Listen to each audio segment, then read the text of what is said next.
Vi mødes i Jerusalem. Vi er alle sammen ret spændte. Ingen af os har været i Palæstina eller Israel før. De fleste af os har aldrig været i et land, hvor der er krig.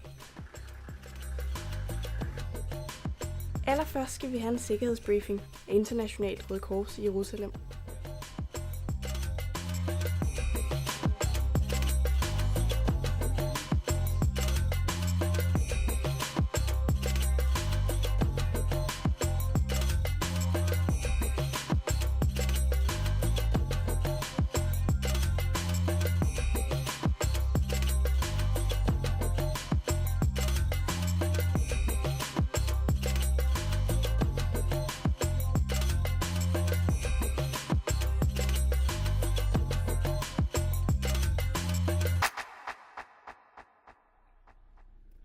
Næste morgen tager vi til Qalqilia.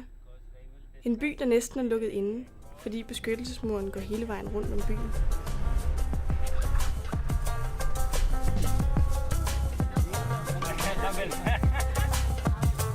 For at komme ind i byen, skal vi igennem et checkpoint. Vi får ikke lov til at tage billeder, for det er et militært område. Did you have a nice birthday party here?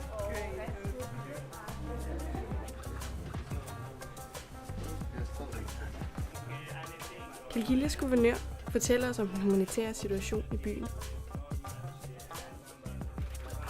Yeah, I just want to ask, what do you think could help the young people especially?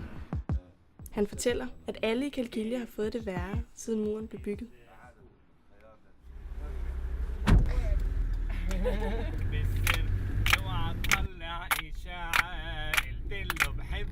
Bagefter bliver vi delt op i grupper og tager ud til vores værtsfamilie.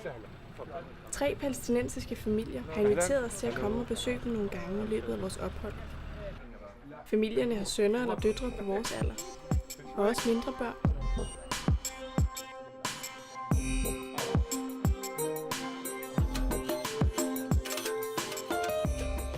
Deres gæstfrihed er imponerende, og vi er glade for, at vi på den måde får lov at opleve palæstinensernes hverdag.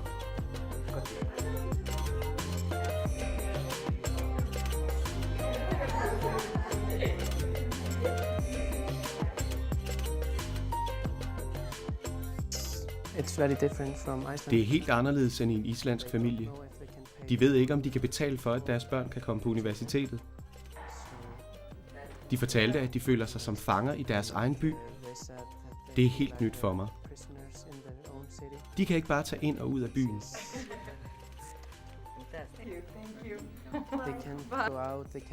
Der er checkpoints, sikkerhedsmuren og alt muligt. Vi skal være tilbage i Jerusalem, inden det bliver mørkt. Så der går mange timer bag landcruiseren, og her lærer vi hinanden rigtig godt at kende.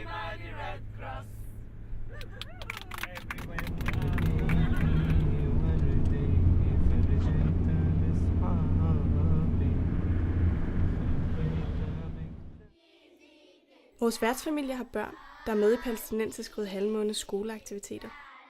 Det såkaldt psykosociale program. Det er støttet af vores Røde Kors-selskaber og Europakommissionens humanitære kontor, ECHO.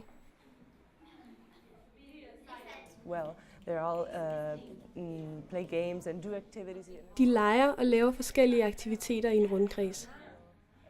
De ser på hinanden. De snakker om, hvad de føler, samtidig med, at de leger. Det er aktiviteter, der giver børnene en god kontakt til hinanden på en måde, som de måske ikke har oplevet før.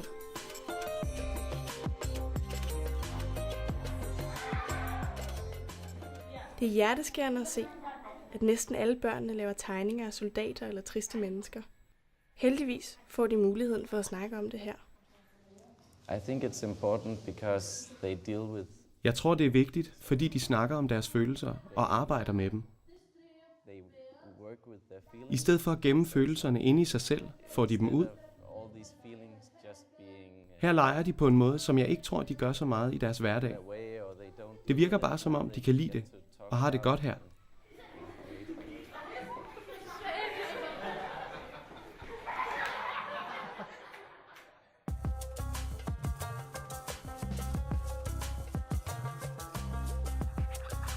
Efter 2 dage i Qalqilia kører vi til Hebron, der ligger cirka en times kørsel syd for Jerusalem. Her er folk virkelig mærket af konflikten. Det er chokerende at opleve, at selv børn er involveret i voldelige sammenstød mellem israelske bosættere og palæstinensere.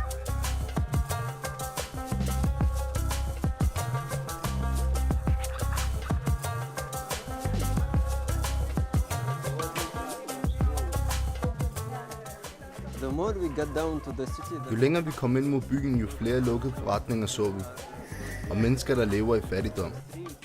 Vi bliver mere bevidste om folks lidelser. Det mest chokerende var at se de ting, som bosætterne har kastet efter almindelige forbipasserende.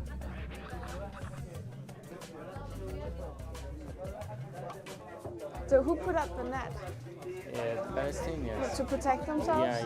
Yeah, exactly.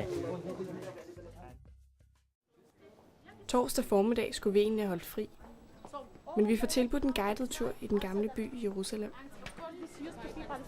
Det er en af Jerusalems største turistattraktioner.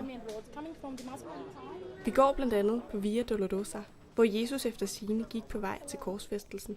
Men vi oplever også de spændinger, der i dag er mellem palæstinenserne og de israelske bosættere i Jerusalems gamle by.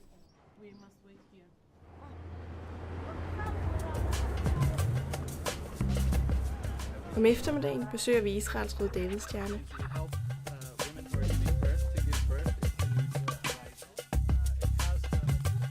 Her møder vi blandt andet Rakel.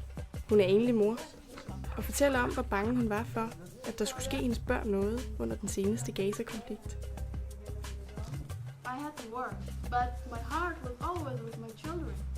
Frivillige på begge sider lever selv et liv, der er påvirket af konflikten.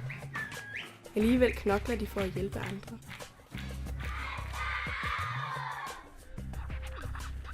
Den sidste dag kører vi tilbage til Qalqilia for at sige farvel til vores værtsfamilier. Vi får gaver, og vi har også selv haft gaver med fra Europa. Efter at have besøgt familierne flere gange, er det trist at sige farvel. Vi rejser med et indtryk af, hvor svær hverdagen er for almindelige mennesker, og hvor meget de frivillige gør for at hjælpe.